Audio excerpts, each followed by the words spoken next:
The packed congressional hearing room fell silent as House Minority Leader Hakeem Jeffries leaned into his microphone, eyes locked on 27-year-old White House Press Secretary Karoline Leavitt. "Miss Leavitt," he began, his voice sharp and deliberate, "you've made some troubling claims about election integrity that aren't backed by any credible evidence." The C-SPAN cameras zoomed in on Leavitt's face, which revealed nothing, no emotion, no tension, despite the clear challenge. What Jeffries didn't anticipate was the folder she placed calmly on the table before her. Inside were documents that would soon upend the hearing. As Jeffries pressed on, confident he'd cornered the young press secretary, Levitt opened the folder and withdrew a single sheet of paper. "Before I respond to your accusations," she said clearly into her microphone, "I'd like to submit this into the record." A committee aide passed the sheet to Jeffries. As he read it, his expression shifted dramatically. What happened next would leave the entire chamber stunned, and change the hearing's trajectory entirely.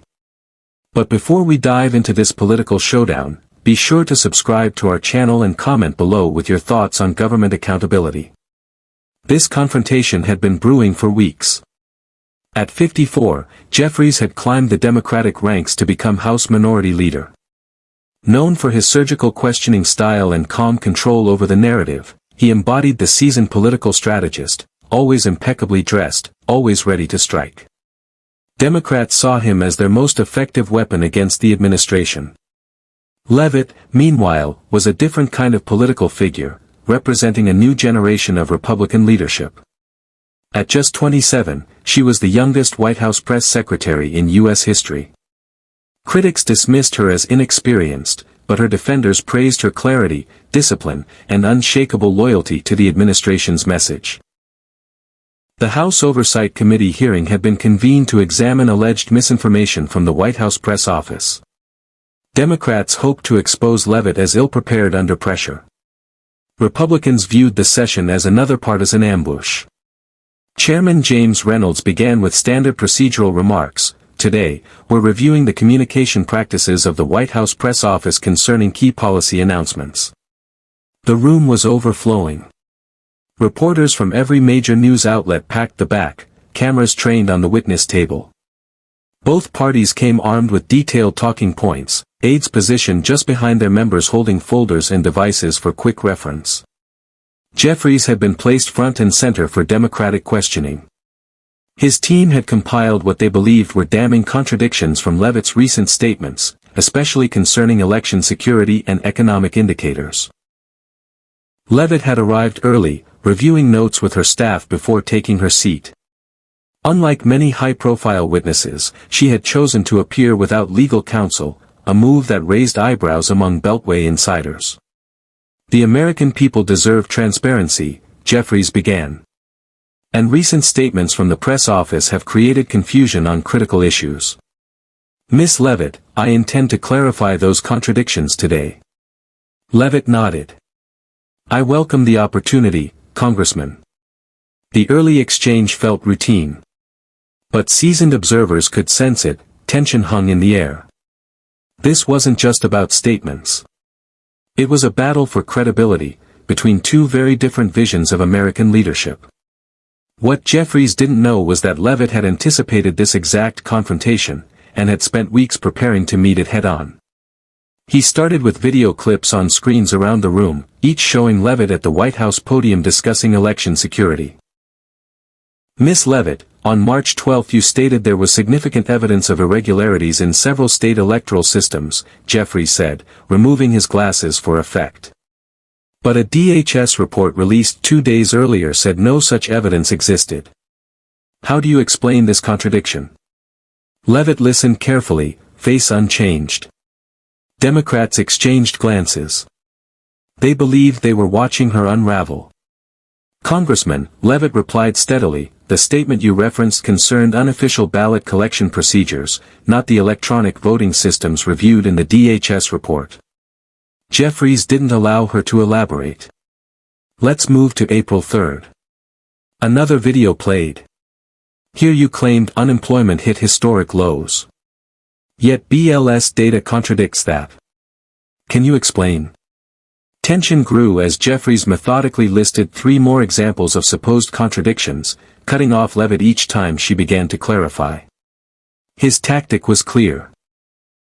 Overwhelm, interrupt, and present a stream of alleged errors to portray her as unqualified and unreliable. Republican members started objecting. "Mr. Chairman," called Representative Sarah Williams, "the witness must be allowed to fully respond." "The gentleman from New York may proceed," Chairman Reynolds replied. Levitt remained composed, scribbling notes, unshaken. Her calm demeanor only seemed to further agitate Jeffries. "Miss Leavitt," he said, voice rising, "do you acknowledge that your May 15 statement on border apprehensions was factually incorrect according to Customs and Border Protection? And can you explain why you claimed the President's infrastructure bill had bipartisan support when not a single opposition member voted for it?" He was in full attack mode now. "The gentleman has 2 minutes remaining," the chairman said. Jeffries leaned in for his closing shot. "You're the youngest press secretary in history. With limited experience. Given the pattern of misstatements, do you believe you're qualified to serve as the primary spokesperson for the U.S. government?" A murmur swept through the chamber. Levitt's demeanor shifted. She sat upright and opened the folder she had kept closed until now. "Congressman Jeffries," she said, voice now resolute, "before addressing your question about my qualifications, I need to correct several mischaracterizations." She produced several documents. "Here is a detailed response to each alleged contradiction, complete with primary sources and full transcripts in proper context." An aide began distributing the packets. "But there's one matter requiring immediate attention," she continued, holding up a final document. "You cited a March 12 statement about election systems," she said. "Here is the official transcript from that day." "I made no such statement." The room froze. "In fact, the video clip you played was deceptively edited. The timestamp reads January 12. Before I held this position. That was my predecessor speaking." Gasps rippled through the gallery. Members scrutinized the transcripts. "And on unemployment," she went on, "I cited seasonally adjusted figures and clearly noted that. Your clip omitted that clarification." Jeffries tried to interject, but Levitt pressed forward, voice rising with confidence. "I also have 17 examples where you've misrepresented my statements in the past 3 months. Each one is documented with full transcripts." Jeffries' confidence evaporated. The cameras caught it. "Miss Leavitt, your time," Reynolds began. "Thank you, Mr. Chairman," she said. "Now, as to whether I'm qualified for this role." She met Jeffries' gaze. "Congressman, public officials should be scrutinized. I respect your question.